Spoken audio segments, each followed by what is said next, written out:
You're not their father anymore, Walter.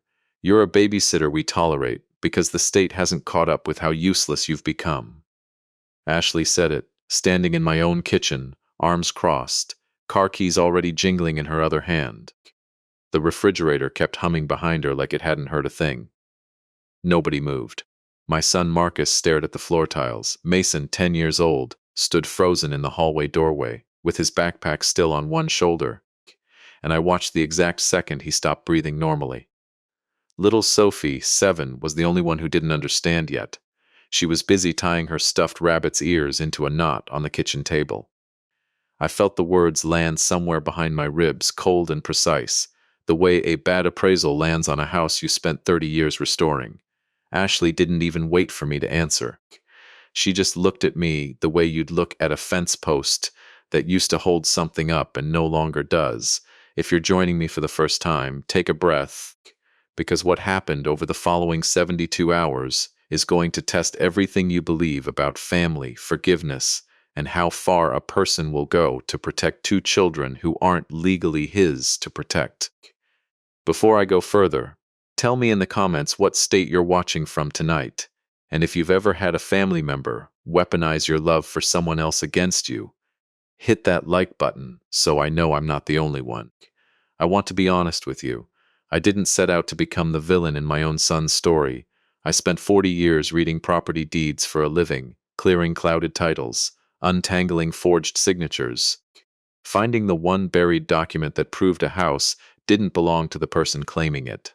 I know exactly what fraud looks like on paper. I just never expected to find it stapled to my own name. That Friday afternoon, I had 90 minutes to get ready for the worst weekend of my adult life, and I didn't know it yet. Marcus called at 2 o'clock, voice too fast, words tumbling over each other the way they used to when he was 12 and had broken something expensive. He said Hastings Capital had an emergency investor call in Miami, the kind that decides whether a firm survives the quarter, and could I please take the kids for the weekend? Just the weekend. He said it 3 times, like repetition made it truer. I said, of course. What else does a father say? I didn't ask why his voice cracked on the word please. I should have. They dropped Mason and Sophie off at 5:40 in a rush. Ashley already halfway back to the car before she'd finished hugging Sophie goodbye. Marcus lingered 2 extra seconds at the door, looking at me with an expression I couldn't place at the time. Something between guilt and rehearsal, like a man reciting lines he didn't believe. Then he was gone too, taillights sliding down my quiet street until the dark swallowed them. I carried 2 suitcases into the house. Only later would I understand that a suitcase, packed a certain way, tells you everything about whether someone plans to come back. That first night I made grilled chilled cheese and let the kids stay up 20 minutes past bedtime, watching a cartoon about a dragon who couldn't fly. Mason ate in silence, watching me more than the screen. Sophie chattered about her class hamster and asked if I still had the wooden birdhouse kit in the garage. Normal, warm. The kind of ordinary evening that makes you believe, for a few hours, that nothing in the world is wrong. Then a car backfired on the street outside, sharp and sudden as a rifle crack, and something in me that has nothing to do with memory, and everything to do with muscle, snapped tight. My hand hit the counter before I told it to. The plate I was holding slipped, cracked against the tile, and for 3 full seconds I was not in my kitchen in Colorado. I was 26 years old in a stretch of road outside Fallujah, and the world had just gone white and loud, and Ray Delgado was shoving me sideways into a ditch a half second before the truck in front of us stopped existing. I came back to myself with Mason standing very still in the doorway, staring at me, saying nothing, not scared exactly, studying, the way I studied a suspicious signature. "I'm fine, bud," I said, sweeping up the broken plate. "Old habit. Loud noises." I made it sound smaller than it was. He nodded slowly, the way a kid nods when he's decided not to ask the next question, and filed it away somewhere I couldn't reach. That was the first time all weekend a child looked at me and saw more than I wanted them to. 20 years, almost to the day, since a roadside bomb outside Fallujah had taken Ray Delgado's legs and half his hearing and, eventually, 3 more years of his life than the doctors ever promised him. 20 years since a 26-year-old Army combat engineer named Ray had thrown himself across my body a half second before the blast, because that's what he did. That's what Ray always did. Put himself between danger and the people he loved. He'd been dead 11 years now. This Sunday, his widow Carol was unveiling a memorial bench at Fort Logan National Cemetery with his name carved into it, and she'd asked me, begged me, really, to say a few words. I'd promised her in June. I'd promised myself a long time before that. I didn't tell Marcus that. He knew the date mattered to me. I don't think he knew how much. Sophie wouldn't put the rabbit down all evening. Not during bath time, not during the cartoon, not even when I offered to wash it while she slept. She held it against her chest with both arms, the way you hold something that might get taken from you. And when I finally tucked her in, she looked up at me with those enormous serious eyes and said, "Grandpa, can the rabbit sleep in the middle? In case somebody needs him. In case somebody needs him." I laughed it off at the time. I filed it away with the flinch and the broken plate, 3 small stones I didn't yet know I was collecting for a wall. Saturday morning came in gray and cold, the kind of Colorado sky that can't decide between rain and snow. I made pancakes. Mason ate 2 and pushed the rest around his plate. I asked him casually what Miami looked like this time of year, trying to make conversation, nothing more, and he said, without looking up, "Mom said it's not really Miami." Then he seemed to catch himself, glanced toward the hallway like Ashley might be standing there, and went quiet. I let it go. I told myself kids garble things. I told myself a lot of things that Saturday that turned out to be lies I'd handed myself for free. Around noon, Ashley called. Bright voice, rushed, the sound of an airport terminal behind her, announcements, rolling luggage. A boarding call I couldn't quite make out. She said she'd left her tablet charger at my place last time she visited, and could I please dig through the junk drawer and check, because she needed it for the investor presentation. While I searched, she made small talks, and somewhere in the middle of it she mentioned, almost proudly, that she'd been using a language app every night for 3 months. "Guess which one?" she said, laughing. I guessed Spanish. She said no. "Portuguese," she said. "For fun. Just for fun. Walter, nobody learns a language just for fun with that kind of urgency in their voice. I know that now. I didn't know it then." I told her I couldn't find the charger, and she said not to worry about it. Too quickly, and hung up before I could ask another question.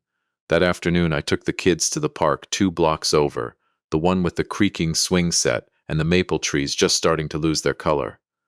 Sophie ran ahead, Rabbit tucked under one arm, and Mason walked beside me with his hands jammed in his jacket pockets, quieter than a 10-year-old should be on a Saturday. "Grandpa," he said finally, not looking at me.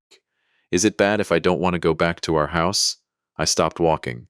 "Why would you say that, bud?" He shrugged, the practiced shrug of a kid who's learned that shrugging is safer than answering. "No reason." Then, quieter. "Mom's been crying in the closet. She thinks I don't know." I filed that stone away too. My wall was getting taller, and I still didn't know what it was holding back.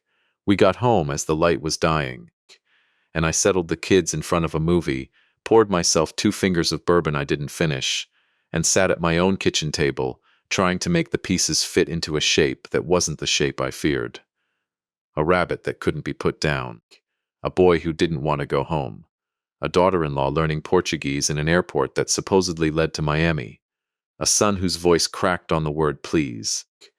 I want to tell you I figured it out that night, through some brilliant flash of insight, some engineer's genius. But that's not what happened. What happened is smaller and stranger than that. What happened is that at 8:40 that evening, my phone rang, and it was Marcus, and for the first 90 seconds it was the most ordinary call in the world. "How are the kids? Did Sophie eat her vegetables? Tell Mason I love him." And then he said, "Hold on a second, Dad," and set the phone down without hanging up. I should have said something. I should have called his name. Instead, I sat very still at my kitchen table, with the phone warm against my ear, and I listened to a hotel room 3 states away come alive with a conversation that was never meant to reach me. I heard Ashley's voice first, tight and low. "Did you tell him anything?" "Of course not," Marcus said. "He thinks it's a weekend trip. It needs to stay that way until Monday. If he finds out before the flight, the whole thing falls apart. The petition, the transfer, All of it. He's going to find out eventually, Ashley. They're his grandkids. He's going to want to know where.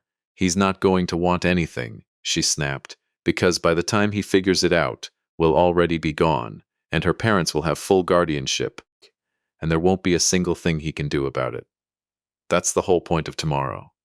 That's the whole point of the ceremony. I sat frozen at my own kitchen table, phone pressed so hard against my ear it hurt. And somewhere down the hallway I could hear the television playing a song about a dragon who just wanted to fly, and I understood, in the space of about 4 seconds, that whatever was happening tomorrow at Fort Logan National Cemetery, at Ray Delgado's memorial, at the one place in the world I had promised to show up whole, it wasn't an accident that they'd chosen that exact day. Marcus's voice came again, lower now, almost pleading. You said her parents would take the kids. You didn't say anything about a petition against my dad. It's the only way this works cleanly, Ashley said. You know that. You signed off on it 3 weeks ago. There was a long pause, long enough that I thought the call might have finally disconnected on its own.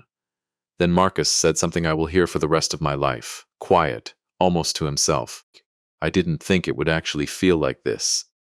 The line went dead a second later. Someone had finally noticed that the call hadn't ended. I sat there in my kitchen with the dial tone humming in my ear, and outside. The wind picked up against the window, and I understood that I had exactly one night to figure out what the petition meant, what the ceremony meant, and how in God's name my own son had signed off on something that made his voice sound like that. I didn't sleep that night. I want to be honest about that too. I lay in the dark running through every deed, every fraudulent transfer, every forged signature I'd ever caught in 40 years of reading fine print for a living, and I kept coming back to one uncomfortable truth. Whatever they'd built against me, they'd built it on paper. And paper was the one language I had spent my entire life learning to read better than almost anyone alive. At 11:30, I got up, checked on the kids. Sophie asleep with the rabbit's ears still knotted. Mason lying very still with his eyes open, watching the ceiling, and I told him gently to try to sleep, that everything was fine. He didn't believe me. I could tell. I didn't quite believe myself either. At midnight, I called Grace Whitfield next door, my neighbor of 11 years, a retired ER nurse who'd sat with me through worse nights than this one, and asked if she could come sit with the kids for an hour while I ran an errand. She didn't ask questions. She just said she'd be right over, still in her robe, and told me to be careful, the way people who've buried spouses tell you to be careful. Like they know exactly how fast a normal Tuesday can turn into the worst day of your life. I still had the spare key to Marcus and Ashley's house, from the year I'd helped them with the down payment, back when Sophie was still in diapers, and I still believed the money I'd handed over was building something that would last. I drove there through empty streets with my headlights cutting through a light snow just starting to fall. And the whole way there I kept thinking about Ray, about the 20 years since that road outside Fallujah, about how a man can spend 2 decades believing he survived something for a reason and never once imagine the reason might be sitting in a locked desk drawer 3 miles from his own front door. I parked 2 houses down, the way old habits from a different life taught me to, and walked the rest of the way in the snow with my hands in my pockets and my heart doing something it hadn't done since I was 26 years old, and heard the wrong kind of silence outside a stretch of Iraqi highway. The house was dark. The key turned easy in the lock, the way it always had, and somewhere past the front hallway, past the family photos still hanging exactly where they'd always hung, I was about to find out exactly what my son had signed his name to, and exactly what it was going to cost all of us. The snow had started falling harder by the time I let myself in, and the house held that particular silence of a place its owners have already, in some way, left. Not empty, the furniture was still there. The photographs still hung crooked in the hallway, the way Ashley never quite managed to straighten them, but hollow, like a shell someone had already decided to abandon, and just hadn't gotten around to telling the walls. I didn't turn on the overhead lights. I found the small lamp on the side table in Marcus's office instead, the one Diane had given him for his college graduation, and switched it on low. The room looked the way it always had. His framed license on the wall, a photo of the kids on his desk, a coffee mug I'd bought him for Father's Day 3 years ago, sitting dry and empty by the keyboard. Ordinary. That was the thing about fraud. I'd learned in 40 years of reading deeds. It almost never looks like anything. It looks like a Tuesday. The bottom drawer of his desk was locked. Cheap lock. The kind you'd find on a filing cabinet from an office supply store, not built for anyone who actually wanted to keep something hidden. I hadn't picked a lock since Fallujah, when learning to open things quickly and quietly had been a matter of staying alive rather than curiosity. But the hands remember what the mind forgets.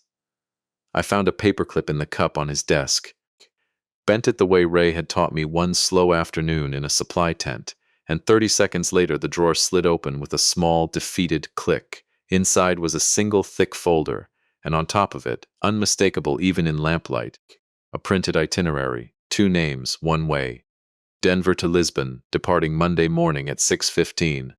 I stared at the date until it stopped looking like a coincidence and started looking like a countdown. Underneath the itinerary was a folder of financial paperwork, and I want to walk you through this quickly, because I promised myself a long time ago that I wouldn't let numbers turn this into something cold. A home equity line of credit, $640,000, drawn against the house I'd paid off free and clear 11 years ago. The house Diane and I had rebuilt with our own hands after the bank that originally owned it gave up on it. My signature sat at the bottom of the loan agreement, and it was a good forgery, a patient one. Someone had studied the way I loop my W's for a long time before they dared put pen to paper. Beside the loan document sat a notarized power of attorney, dated 3 years back, from the week I'd spent 2 nights in the hospital after my blood pressure sent the world sideways on me in my own garden. I remembered signing something in that hospital bed, exhausted and scared and grateful someone was handling things so I didn't have to. I remembered Ashley's hand on mine, her voice telling me it was just a precaution, just in case.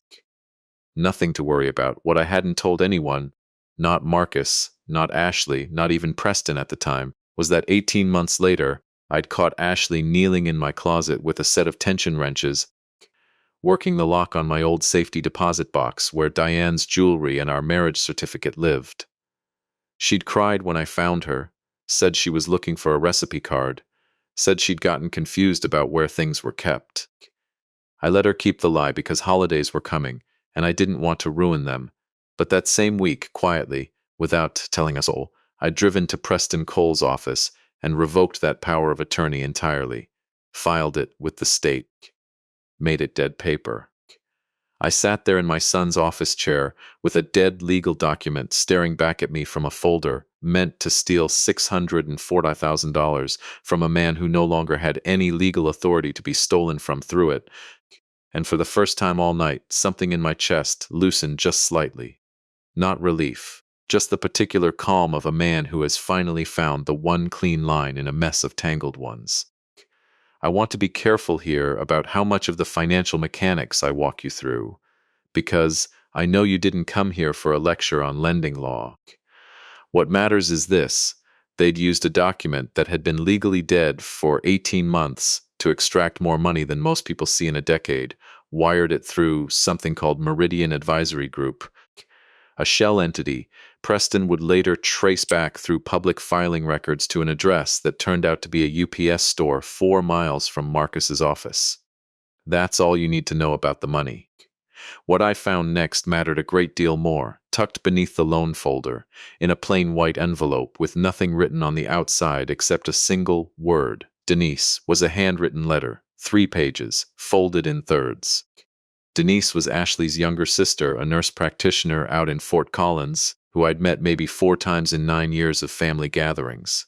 The letter wasn't sealed. I told myself that made it fair to read, though I'm not sure fairness had much to do with anything I did that night. I'm going to read you a small piece of it, because I think you deserve to hear it the way I heard it.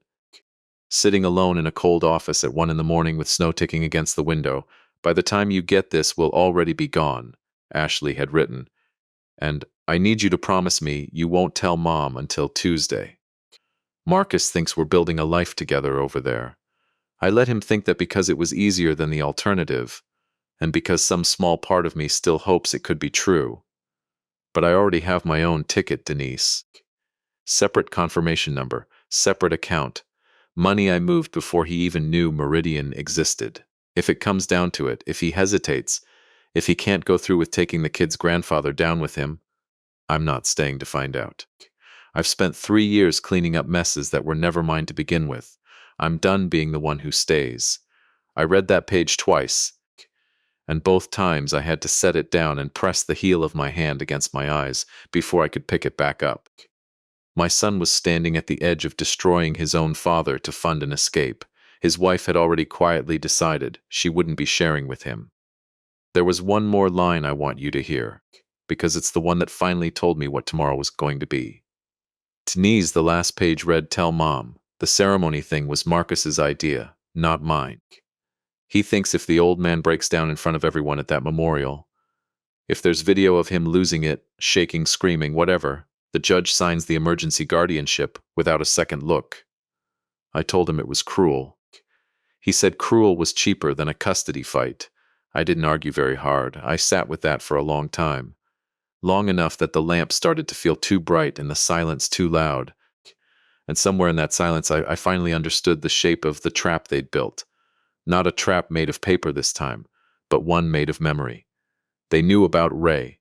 They knew about the 20-year mark, about the 21-gun salute that would crack across Fort Logan National Cemetery at 11 o'clock the next morning, about the particular sound that had put a plate through my hand in my own kitchen less than 24 hours earlier. They were counting on a sound to break me open in public, in front of a hired camera, on the one day of the year I couldn't afford to look anything less than whole. I found the last piece of it folded behind the letter, a printed contract confirmation from a freelance photography service, booked under Ashley's card, description field reading simply, "Candid documentary coverage, family memorial event, discretion required, paid in full, booked for 11 a.m. I want to tell you my first instinct was fury. It wasn't, not exactly.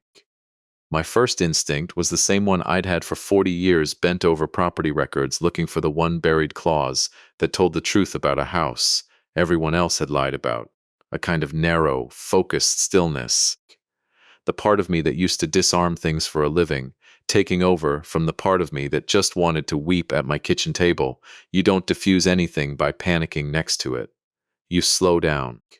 You trace every wire back to its source before you touch a single one. I copied what I needed with my phone, careful, methodical, photographing each page flat under the lamp so nothing blurred. I put everything back exactly where I'd found it. The folder, the envelope, even the paperclip bent back into its original shape and dropped where it had sat before. Because if there was one thing my whole career had taught me, it was that people who are hiding something check their hiding places obsessively, and a drawer that looked disturbed was a drawer that would make them move faster than I was ready for. Then I locked the drawer again, turned off the lamp, and sat for exactly 1 minute in the dark, breathing the way the VA counselor had taught me 12 years ago. 4 counts in, hold. 6 counts out, because my hands had started shaking somewhere around the second page of that letter, and I needed them steady for what came next. It was 1:50 in the morning when I called Preston Cole. He picked up on the 4th ring, voice thick with sleep, and I didn't waste time apologizing for the hour. I just said, "Preston, it's Walter. I need you to remember every favor I've ever done you, because I'm calling in all of them tonight." Preston Cole and I had known each other 22 years, since the week his father's title company had discovered, 3 days before closing on a 9-unit commercial building, that the seller's chain of title had a 40-year-old gap nobody else had caught. A missing heir from a 1974 estate who technically still owned an eighth of the property. I'd found it. Spent 4 straight days buried in county archives to find it, actually working nights and weekends, because Preston's father had begged me, and because I liked the stubborn, decent way the man ran his firm. That eighth of an ownership stake would have collapsed the whole deal, cost the family their business, and I'd fixed it clean, quiet, and fast enough that nobody outside that room ever knew how close it had come to disaster. Preston had been a young associate lawyer at the time, watching his father's company survive because of a title examiner who wouldn't quit. He'd told me more than once over the years that he owed me something he could never fully repay. Tonight, I intended to collect. I laid it out for him in order: the drop-off, the flinch in my own kitchen, Sophie's rabbit, Mason's question about not wanting to go home, the overheard call, the drive to Marcus's house, the folder, the letter, the photography contract booked for 11 a.m. tomorrow at Fort Logan National Cemetery. Preston didn't interrupt once. I heard him get out of bed somewhere around the part about the forged loan documents, heard a door close softly, heard him moving into what I guessed was his home office, the particular hush of a man waking all the way up because the situation had just become serious enough to demand it. When I finished, he was quiet for a moment.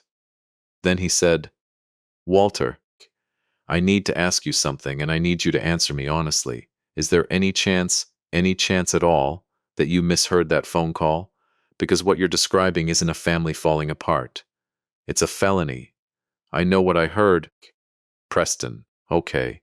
A pause, papers shuffling somewhere on his end. Then here's what we know for certain and what we don't. We know the power of attorney is dead. You and I filed that revocation ourselves 18 months ago. It's on record with the state. That's not in dispute. That's just fact. That means whatever loan they signed using it is void from the start. And more than void, presenting a revoked legal instrument to a federally insured bank to extract $640,000 isn't civil, Walter. That's federal bank fraud. That's a decade in a federal facility if it's proven. And with a forged signature and a photograph of the actual document in your hand, it's about as provable as these things get. What about the guardianship petition? The custody piece?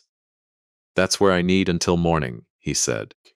A petition like that, filed against a competent adult grandparent with no documented history of instability, doesn't just get rubber stamped because someone submits a video. There has to be supporting material already in the pipeline, medical evaluations, prior filings, something to build a paper foundation under it. If they've been building toward this for weeks, there's a trail. I need to pull the county family court docket first thing when the clerk's office opens, see if anything's already been filed or scheduled. I sat in my truck outside Marcus's darkened house, snow collecting on the windshield, listening to my oldest friend in the world calculate, in real time, exactly how much trouble my son was in. "There's something else," I said. "The letter. Ashley's leaving him, Preston. She's leaving all of them. She's got her own ticket, her own accounts, money moved somewhere he doesn't know about. Marcus thinks they're running together. He doesn't know she's already decided to run alone." Preston exhaled slowly. "Then he's not just the man trying to destroy you tomorrow. He's also the last person in this whole thing who doesn't know. He's already lost everything he thought he was gaining." I hadn't thought of it that way until he said it, and something about hearing it out loud made my anger falter for just a moment, made room for something closer to grief. Whatever my son had become capable of these past months, he was still, somewhere underneath it, the boy who used to fall asleep in the passenger seat of my truck on the drive home from Little League, small enough that I'd carry him inside without waking him. I didn't know yet how to hold both of those men in my head at the same time. I'm not sure, honestly, that I fully know how to do it even now. "What do I do about tomorrow?" I asked. "Tomorrow," Preston said, "you go to that ceremony. You stand up there and you say what you promised Carol Delgado you'd say, and you let them think their plan is working exactly the way they built it. I'll be there, quietly, in the crowd, not as your lawyer yet, just as a friend paying respects. If they try to serve you anything, if that photographer starts filming, you let them. Because right now, Walter, the only thing more dangerous than their plan succeeding is you tipping your hand before I've had 6 hours to build ours. I didn't sleep, not really. Not that I wanted to overstate it. I lay on top of my covers with my boots still on and stared at the ceiling until the gray light came up outside my window, running through everything I now knew and everything I still didn't. I thought about the 21-gun salute waiting for me at 11 a.m., 7 rifles, firing 3 volleys each, 21 sharp cracks tearing through a quiet cemetery morning, and about how my own body had proven 24 hours earlier, Exactly how well it still remembered a sound like that. I thought about Ray, 20 years gone almost to the hour, who never once in his life let fear decide what he did with his hands. I thought about a boy standing in a hallway doorway watching his grandfather flinch and choosing quietly not to ask why. I thought about a rabbit with its ears tied in a knot, held against a 7-year-old's chest all night long, in case somebody needed him. Somewhere around 5 in the morning, I got up, made coffee I didn't drink, and went to check on the kids one more time. Sophie was still asleep, curled tight around the rabbit. Mason's eyes were open again in the dark, the way they'd been the night before. And this time, before I could say anything, he sat up on one elbow and looked at me steadily. "Grandpa," he said, "are we staying here now?" I stood in that doorway for a long moment, snow still falling silent and steady outside the window behind him. And I understood that whatever I said next was going to be the first true thing I'd told either of these children in 2 days, and possibly the last simple, gentle answer I'd get to give before the whole shape of our family cracked open in front of a crowd of strangers at 11 o'clock that morning. I sat down on the edge of Mason's bed, and I did the one thing I'd promised myself 20 years ago I would never do to a child. I told him the truth, or as much of it as a 10-year-old's shoulders could carry. "I don't know yet, Bud," I said. "But whatever happens, you and your sister are not going anywhere. I'm not fighting to keep you close to. That's a promise, not a guess." He studied me the way he'd studied the broken plate the night before, measuring whether the words matched the man saying them, and then, slowly, he nodded and lay back down. He didn't ask anything else. I don't think he needed to. Some kids learn early that adults tell the truth in pieces, a little at a time, and that pushing for more only teaches them to stop offering any of it. Sophie woke at 6:30, rabbit still clamped under one arm, and padded into the kitchen in socked feet. While I scrambled eggs, I mostly burned because my hands weren't steady enough for precision that morning. She climbed onto a stool at the counter and watched me with the unfiltered directness only a 7-year-old can manage, the kind of look that cuts straight past every polite lie a grown-up has ready. "Grandpa," she said, swinging her feet. "Are we staying here?" I turned the burner off. I set the spatula down carefully, the way you set down something you're afraid of dropping. "Why do you ask that, sweetheart?" "Mommy packed my whole room," she said, matter of fact. The way children report devastating things without understanding the weight of them. Not just clothes, my drawings too, and Mr. Bunn's spare ears. She held up the rabbit, its knotted ears flopping. "You don't pack spare ears for a weekend." I stood in my kitchen at 6:40 in the morning with a plate of burnt eggs going cold and a 7-year-old girl explaining, with the flawless logic only children possess, exactly how thoroughly her parents had already decided to disappear from her life. I want you to sit with that for a second the way I had to. Not the fraud, not the money. Just a little girl counting spare rabbit ears and doing the math her parents thought she was too young to do. "You're staying with me for now," I told her, and I meant every word of it in a way I hadn't quite let myself mean anything in years. However long now turns out to be. She nodded, satisfied in the way small children are satisfied by honest uncertainty, and went back to eating her eggs like the conversation had cost her nothing at all. It had cost me something, though. It had cost me the last soft edge of hesitation I'd been carrying about what I was willing to do that day to protect these 2 kids. We got to Fort Logan National Cemetery a little before 10. The morning had cleared overnight, the snow already melting off the grass into a thin silver sheen, the sky scrub pale blue, in that particular way Colorado does after a storm, like the whole state had exhaled. Rows of white headstones ran out toward the mountains in perfect lines, and somewhere among them, close to a stand of young aspens Carroll had planted the year Ray died, sat a new granite bench with his name freshly cut into the back, Sergeant First Class Raymond A. Delgado, and below it, smaller, the words Carol had chosen herself. He put himself between us and the storm. Carol met me at the gravel path with both hands out and pulled me into a hug before I could say a word. The kind of embrace 2 people give each other when they've spent 2 decades circling the same grief from opposite sides. She smelled like the same rosemary hand cream she'd worn for years. She held on a beat longer than usual, and when she finally pulled back, she studied my face the way old friends do when something's wrong, and they haven't been told yet. "You look like you haven't slept," she said. "Long weekend," I said, which was the truest short sentence I had available to me. I hadn't told her anything. I hadn't told her about the folder, or the letter, or the photography contract booked for 11 a.m., and standing there with Sophie's small hand gripping mine and Mason a step behind us, I made a decision I'd revisit more than once before the day ended. I decided not to burden Ray's widow, on the 20th anniversary of her husband's sacrifice, with the ugliest morning of my own family's history. Whatever was coming, I would let it come to me first. Preston arrived at 10:20, dressed plainly, standing at the back of the gathering crowd near an old oak with his hands folded, doing an excellent impression of a man who was simply there to pay respects. He caught my eye once, gave the smallest nod, and I understood it to mean, "I'm here. Keep going. I don't have everything yet, but I'm here." The crowd filled in slowly, 30, maybe 40 people, mostly veterans from Ray's old unit, a few neighbors, a small honor guard from the local VFW post standing at rigid attention near the flag. I recognized two of Ray's old squad mates, gray-haired now, standing shoulder to shoulder the way men do when they've carried each other through something the rest of us will never fully understand. I hadn't asked anyone to come stand near me. They were just there, quietly, the way people who've watched you carry weight for years show up, without being asked when they sense you might finally be close to setting some of it down. At 10:40, I saw Marcus and Ashley's car pull into the small gravel lot at the edge of the cemetery. They walked up slowly, dressed appropriately somber, Ashley's hand tucked into the crook of Marcus's elbow like a couple in a photograph designed to look devoted. A third figure trailed a few steps behind them.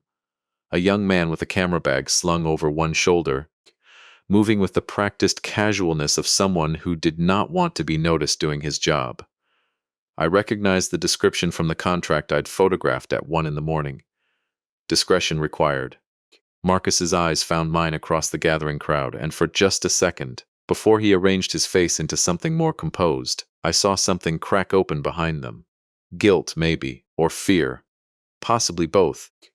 Tangled together, the way they usually are in people about to do something they already know is unforgivable. I didn't wave. I didn't nod. I turned back toward Carol, who was stepping up to the small podium set beside the bench, and I let the ceremony begin the way it was supposed to, the way Ray deserved. Carol spoke first, brief and steady, her voice only catching once, on the line about how her husband had never once in his life let someone else stand where danger was pointed if he could stand there instead. Then it was my turn. I want to tell you that I remember every word I said up there, but grief doesn't work that way, not even 20 years out. What I remember is the weight of the folded paper in my jacket pocket, Ashley's letter, copied and printed at 5 in the morning, tucked against my ribs like a second heartbeat, and the particular stillness of Sophie's small hand slipping into mine part way through, and the sound of my own voice, steadier than I expected, telling 40 strangers and a handful of old friends about a road outside Fallujah and a man who threw himself into the space where I was about to die. "Ray gave me something that morning he never got to spend himself," I said near the end. "Every year since, every ordinary Tuesday I've been lucky enough to have is a Tuesday that belongs partly to him. I've tried, most days, to spend it in a way that would make the trade worth what it cost." I looked down at Sophie's upturned face, at Mason, standing a step behind her, watching me with that same careful stillness. Some days I do a better job of that than others. I'm hoping today is one of the better ones. I didn't know yet how much that sentence was about to be tested. The honor guard stepped forward as I returned to my seat. 7 riflemen, rifles raised in perfect unison, and I felt Sophie's small hand tighten around mine, and somewhere behind me I heard the photographer's shutter click twice, quietly, testing his angle. Preston's eyes found mine from across the crowd. Marcus was watching me too, not the ceremony, not the flag. Me, the way you watch a fuse you've already lit. I thought about the plate shattering on my kitchen tile 2 nights before. I thought about the ditch outside Fallujah, the white noise, the half-second before the world came apart. I thought about a boy in a hallway doorway who'd chosen not to ask why his grandfather's hand shook. Then I thought about Sophie's hand in mine, small and warm and entirely unafraid, and about the particular kind of anchor a child's trust can be if you let it hold you, instead of trying to hold everything yourself. The first volley cracked across the cemetery, sharp and sudden, exactly the sound that had broken a plate in my hand less than 48 hours earlier. I felt my whole body brace for it, the old, practiced tightening in my chest, the readiness for the world to go white and loud again. And for one long, suspended second, I genuinely did not know which version of myself was going to answer. Then Sophie's fingers curled tighter around mine, and I looked down at her instead of forward at the rifleman, and I breathed the way the VA counselor had taught me. 4 counts in, hold, 6 counts out, and I let the second volley crack across the morning air without moving anything but my thumb, gently, against the back of a 7-year-old's hand. The third volley came and went the same way, steady, quiet. A man standing perfectly still in a gray jacket, holding his granddaughter's hand, giving nothing to a hidden camera except exactly what it had actually come to record. An old soldier honoring an old debt. I glanced toward the photographer once the volleys ended. He'd lowered his camera slightly, an uncertain expression crossing his face, the look of a man realizing the footage he'd been paid for simply wasn't there to capture. I glanced toward Marcus next. He wasn't looking at the flag either. He was looking at me, and something in his expression had shifted from anticipation into something closer to dread. The particular dread of a man watching the one variable he'd been counting on refuse, quietly and completely, to behave the way he needed it to. Ashley leaned toward him and said something too low for me to hear.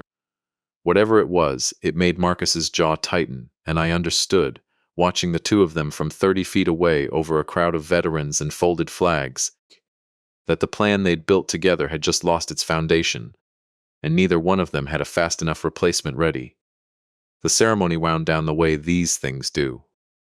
A folded flag pressed into Carol's hands, a bugler's slow notes hanging in the cold air, the crowd beginning to shift and murmur and move toward the small reception tent set up near the parking lot. I felt Preston's presence at my shoulder before I saw him, a quiet steadiness settling in beside me like a wall going up exactly where I needed one. "You held it," he said, low, "just for me. Whatever they were counting on, you held it, for now," I said. Watching Marcus and Ashley start toward us across the grass, the photographer trailing a careful distance behind, and somewhere behind them, unexpectedly, a fourth figure climbing out of a sedan that had just pulled hurriedly into the lot. A woman I recognized after a moment's confusion as Denise, Ashley's younger sister, out of breath, her coat only half buttoned, moving toward the gathering with the urgent, unpolished speed of someone who had driven a long way faster than she should have. "For now isn't the same as forever," I said quietly, watching her come. "But it's the only version of forever I've ever gotten to build anything on." Denise reached us before Marcus and Ashley did, breathless, her boots soaked through from cutting across wet grass instead of following the gravel path. She grabbed my forearm without preamble, the way you grab someone when social niceties have become a luxury you can't afford. "Is it true?" she said. "Ashley called me at 4 this morning, half crying, and I couldn't make sense of half of it. But she said something about you and Marcus and a petition, and I got in my car before I even finished my coffee." "Walter, what is happening?" "Give me 30 seconds, I said, "and then I think you're about to understand it better than I do." Marcus and Ashley reached us then, and the 5 of us stood in an awkward half-circle at the edge of the reception tent while veterans and neighbors filed past with paper cups of coffee, oblivious to the quiet detonation about to happen in their midst. Marcus's eyes moved from me to Denise to the folded paper visible at the edge of my jacket pocket, and I watched him do the math the way I'd done mine at 1 in the morning, watched him realize, in real time, that whatever he'd walked over here to execute, the ground under it had already shifted. "Dad," he started, and his voice came out smaller than I'd heard it, since he was a boy asking permission for something he already suspected he shouldn't have. "Not here," I said, and nodded toward the gap between the tent and the tree line, away from the crowd, away from anyone who might overhear numbers and accusations that deserved a quieter room than a memorial reception. Preston fell into step behind me. Marcus followed, and after a beat, so did Ashley, her composure visibly reassembling itself with every step, the way a woman rebuilds a mask she's used to wearing. Once we were far enough from the crowd that our voices wouldn't carry, I took the folded copy of the loan agreement from my pocket and held it out, not to Marcus, but to Ashley. $640,000, I said, drawn against my house using a power of attorney I revoked 18 months ago. You know that because Preston filed the revocation with the state, and public filings are exactly that, public. Anyone could have checked. You didn't check. Or you checked and gambled that I'd never notice until it was too late to matter. I let the paper hang there a moment before continuing. It matters. It's void, which means every dollar you pulled out of that loan wasn't a loan at all. It was theft using a dead document and a forged signature from a federally insured bank. Preston's already spoken with someone at the fraud division this morning. That's not a threat, Ashley. That's just where we are now. I watched something in her face flicker, not guilt, not quite. Calculation, recalibrating faster than I expected.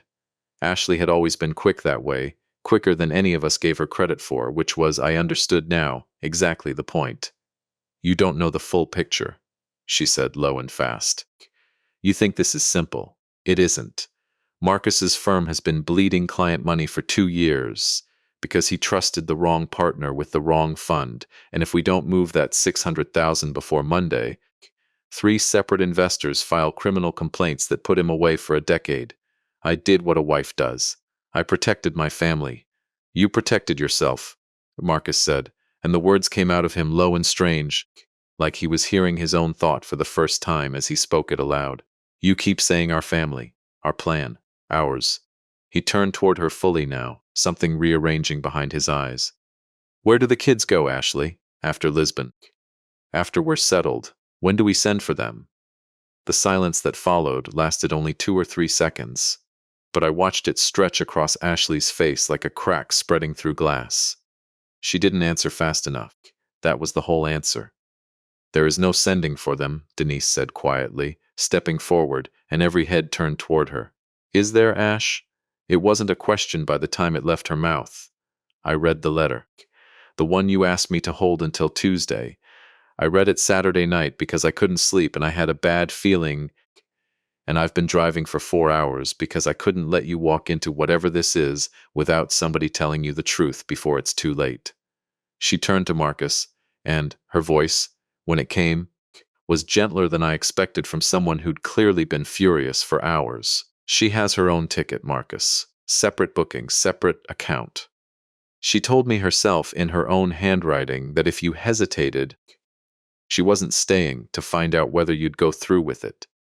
She was never planning on you making it to the airport with her.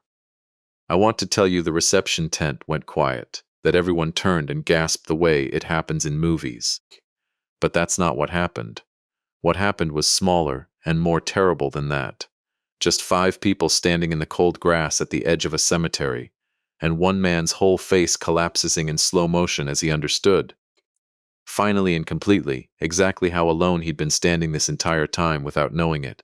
That's not, Ashley started, and then stopped, because there was nothing true left to finish the sentence with. Show him, Denise said to me. Whatever proof you have, he deserves to see it plainly, not hear it secondhand from his sister-in-law in a parking lot. I took the copied pages of the letter from my jacket, the same pages I'd photographed at 1 a.m. under a lamp Diane had bought her son for his college graduation, and I handed them to Marcus rather than reading them aloud myself, because some things a man needs to see in another person's handwriting to fully believe. He read in silence, his jaw working, his hands beginning to shake somewhere around the 2nd page, the same page that had made me press my palm against my own eyes 6 hours earlier. When he finished, he didn't look at Ashley.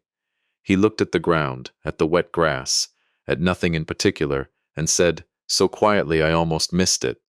I told myself the plan was for us. All of it. I told myself I was protecting my family. He looked up finally, not at his wife but at me.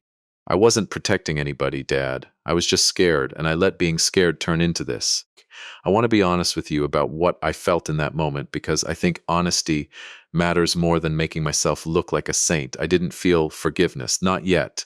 What I felt was something closer to recognition, the particular exhausted recognition of a father watching his son finally see the shape of what he'd become, a half second too late to undo any of it, but not too late, maybe, to stop it from getting worse. That's when the ceremony's quiet dignity was interrupted by something none of us had orchestrated. A woman in a plain gray coat, standing at the edge of the reception crowd, stepped forward with a badge held low and unhurried. The way people trained not to cause a scene handle situations that are, in fact, scenes. Ashley Hastings, she said. Detective Renner, Colorado Financial Crimes Unit. I've had your firm's transfers under review for about 6 weeks now. A compliance officer at your own bank flagged unusual wire activity through an entity called Meridian Advisory Group back in early September, and it landed on my desk shortly after. I wasn't expecting to find you at a military memorial, but here we are. I'd like you to come with me so we can talk somewhere quieter than a cemetery. I found out later, from Preston, that Detective Renner's involvement had nothing to do with the call he'd made that morning. The bank's own compliance system had flagged Meridian's transfers weeks before I ever picked a lock on my son's desk drawer. Preston had simply, quietly made one additional call at 7 that morning to confirm the detective would already be in the area, working her own 6-week-old investigation, entirely independent of anything I'd found. It wasn't a trap I'd built. It was a trap that had been closing on its own for weeks, and I'd simply arrived in time to watch the last piece slide into place. Ashley didn't scream. I think, in some strange way, that was the most unsettling part of all of it. She simply went very still, the practiced composure sliding back over her face one final time, and said, in a voice gone flat and careful, "I'd like to speak with a lawyer before I say anything else." "That's your right," Detective Renner said, and gestured toward the parking lot, where a second officer waited beside an unmarked sedan. Ashley walked toward it without looking back at Marcus, without looking at the kids standing 30 feet away near the reception tent, without looking, as far as I could tell, at anything at all except the middle distance in front of her, like a woman already rehearsing the version of this story she planned to tell herself later. Marcus stood watching his wife walk toward a police car on the 20th anniversary of the day his father's best friend had died protecting him from a world Marcus had never even known existed, and something in his shoulders finally broke, not dramatically, not with sobbing, just a slow, exhausted collapse inward, the posture of a man setting down a weight he'd been carrying so long he'd forgotten. It wasn't part of his own body. "What happens to me?" he asked, and he was asking me, not Preston, not Detective Renner, but me. The way he used to ask when he was small and had broken something, and didn't yet know whether the breaking was the kind that could be fixed. "That depends on what you do in the next hour," Preston said, stepping forward, his voice shifting into something more careful and professional now. "You cooperate fully with Detective Renner's investigation. You provide everything you know about Meridian, about the fund losses, about every dollar that moved and where it went, and you have a real chance at a plea agreement that keeps you out of a federal facility. You protect Ashley. You protect yourself with silence, and you go down with her for the full weight of this. That choice is entirely yours, and it's the only one left that still belongs to you." Marcus looked at his children then, standing near the tent with Grace, who'd driven separately to help watch them during the ceremony. Sophie still clutching her rabbit. Mason watching his father with an expression too old for a 10-year-old's face. An expression that told me, more clearly than anything else that whole terrible weekend, exactly how much this boy had already understood before any of the adults around him had bothered to tell him the truth. "I'll cooperate," Marcus said, "whatever it takes. I want them to have a father who at least tried to do the right thing eventually, even if I did everything wrong to get there." I didn't say anything to that. I'm not sure there was anything true left to say. I put a hand on my son's shoulder instead, the first time I'd touched him since the whole nightmare began, and felt him lean into it, just slightly, The way a much younger boy used to lean against me on the drive home from Little League, exhausted and safe and not yet aware of how complicated safety would eventually become. The days that followed moved faster than I expected and slower than I wanted. In the particular way crisis always does, a blur of lawyers and phone calls and quiet, careful conversations with two children who deserved better explanations than I was fully able to give them. Ashley was charged within the week. Federal bank fraud, wire fraud, embezzlement from 3 separate client accounts, totaling just under $2 million, once Detective Renner's investigators finished untangling Meridian's books.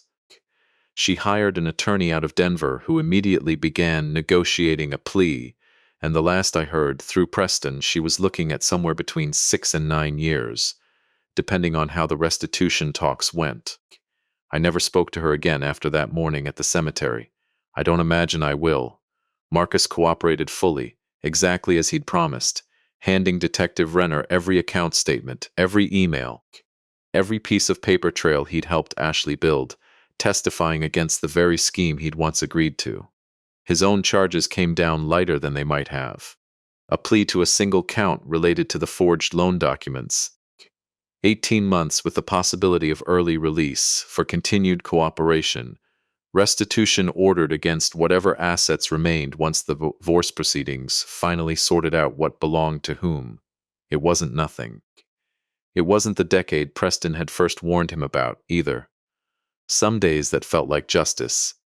Other days it just felt like the best available shape for something that could never be made whole again. The petition for guardianship and conservatorship, the one built on fabricated psychiatric letters, and a hired photographer's footage that never materialized, collapsed within days. Once Preston filed our response with the family court, the judge, a stern, unhurried woman named Alvarez, who read through every page of our evidence without a single visible reaction, dismissed the case with prejudice, and more importantly, granted me emergency, temporary guardianship of Mason and Sophie, while the criminal proceedings against both their parents worked their way through the system. I remember standing outside that courtroom with Preston, my hands still shaking slightly the way they had that first night in Marcus's office, and Preston, uncharacteristically, pulled me into a hug right there in the hallway. The first time in 22 years of friendship either of us had done more than shake hands. "You did this the hard way," he said into my shoulder. "The right way, but the hard way." I don't know many men who'd have had the discipline to sit on evidence like that for a full day instead of exploding with it the second they found it. "I learned discipline a long time ago," I told him, "from a friend who never got the chance to grow old enough to teach me anything else." The weeks that followed settled into a rhythm I hadn't expected to find again. School mornings, burnt toast that got less burnt with practice, a rabbit with retied ears riding along in the back seat every single day, whether Sophie needed him there or not. Mason started sleeping through the night again, around the 3rd week, and I only knew that because he stopped appearing in doorways at midnight, watching me the way he'd watched the broken plate. Some kinds of healing announce themselves quietly, in absences rather than declarations. I want to tell you something now that I haven't told you yet, something I found almost by accident on a gray Tuesday about a month after the cemetery, while I was going through a box of Diane's things in the garage, looking for the old birdhouse kit Sophie had asked about that very first night. I hadn't opened that box since she died 3 years ago. Grief has its own schedule, and mine had simply never gotten around to that particular corner of the garage.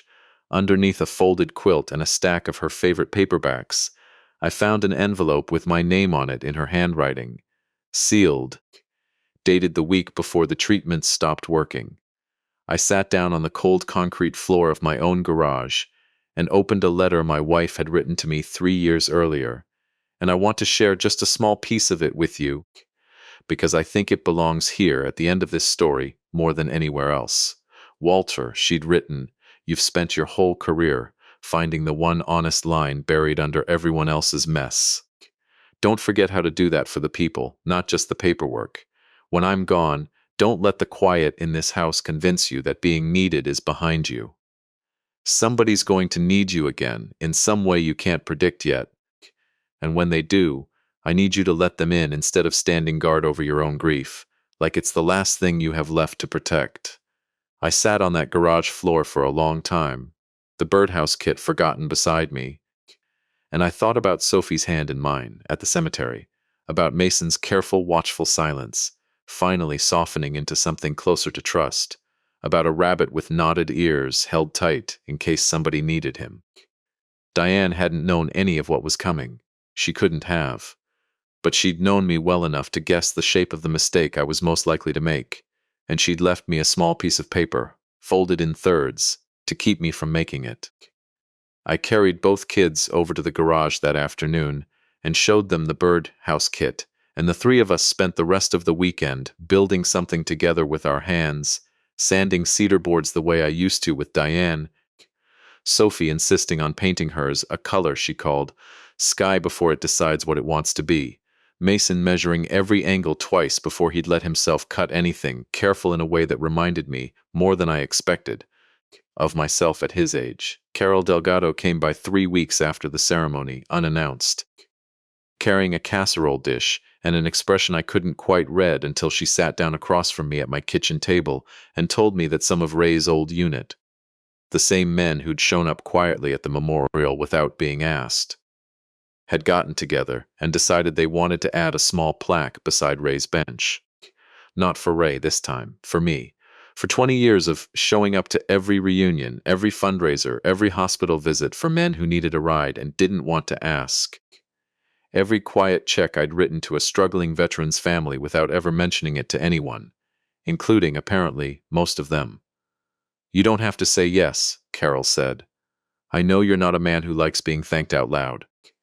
But I watched you stand there this year and hold that little girl's hand through the whole salute without flinching once, and I thought, Walter's spent 20 years honoring Ray. Maybe it's time somebody honored him back. I didn't cry easily, not even that year, not through any of it, not the drawer, not the letter, not the courtroom, not even watching Ashley walk toward that police car, but I cried at my own kitchen table hearing that quietly, the way men my age cry when something finally lands after being held off for far too long. Carol reached across the table and took my hand, the same hand Sophie had held through those 3 volleys, and for a moment neither of us said anything at all. Some comfort doesn't need words, it just needs somebody willing to sit still long enough to offer it. The plaque went up the following spring, small and simple, set into the ground beside Ray's bench, for the ones who keep showing up long after the war is over. I go there most Sundays now, sometimes alone, sometimes with the kids, and I sit for a while and tell Ray about the week, Mason's grades, Sophie's paintings, the slow, careful way Marcus and I have started rebuilding something across prison visitation glass that isn't quite a relationship yet, but might, someday, grow into one. I want to leave you with something I've come to believe more firmly than almost anything else in my 63 years on this earth. Something I used to only understand in the language of my old profession and only fully understood in the language of my own family this past year. In real estate law, there's a process called a quiet title action, a legal proceeding you file when a property's ownership has become clouded by competing claims, forged documents, old liens nobody bothered to clear. You don't win a quiet title action by shouting. You win it by laying every true document down, one at a time, until the fraudulent ones simply have nowhere left to hide. That's what that whole terrible weekend turned out to be, in the end. Not a war, not a battle I won through anger or force, just a slow, patient clearing of every false claim that had been laid, quietly and cruelly, across the title of my own life, until what was left standing was simply the truth. Plain and undisputed, the way it always should have been. I don't know what kind of family Marcus and I will build once he's home again, whenever that turns out to be. I don't know what Mason and Sophie will remember of this year when they're grown, or how much of it I'll need to explain to them again, more gently, when they're old enough to ask better questions than the ones a 7-year-old asks about rabbit ears. But I know this much for certain. A house built on a forged foundation cannot stand, no matter how good the forgery is, and a family built on honesty, even honesty that arrives late and costs everything to speak aloud, has a chance to hold weight that fraud never could. If you're sitting somewhere tonight staring across a table at someone who's using your love as leverage against you, I want you to hear this clearly.